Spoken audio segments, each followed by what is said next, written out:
እኮ ነው። አንቺም ስለ ነፃነት ያለሽ አመለካከት ምንድነው? እስኪ አንቺም አካፊን ከምታውቂው።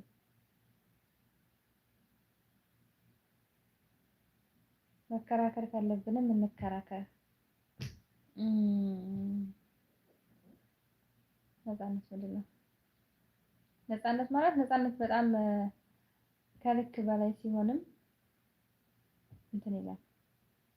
አንዳንዴ በጣም ነፃነት ሲኖርም ለህይወት አደጋ ያመጣል። ነፃ ስትሆን ህይወትን አደጋ ላይ ትጥላለህ። ከልክ በላይ ልትጠጣ ትችላለህ። ከልክ በላይ ብቻ ነፃነት ከምንም በላይ እኔ ያን ያክል አስፈላጊ ነው ብዬ አላስብም። በቤተሰብ በኩልም ልጅነት ስታድግ የሚሰጥህ ነፃነት አለ፣ የምትከለከለው ነገር አለ። ከዛ ደግሞ አድገህ ከቤት ወጣሁ ብለህ ዝም ብለህ መፈንጨር ለራስህ ተገቢ ያልሆነ ነፃነት መስጠት ተገቢ ነው ብዬ አላስብም። ነፃነትም ልክና ገደብ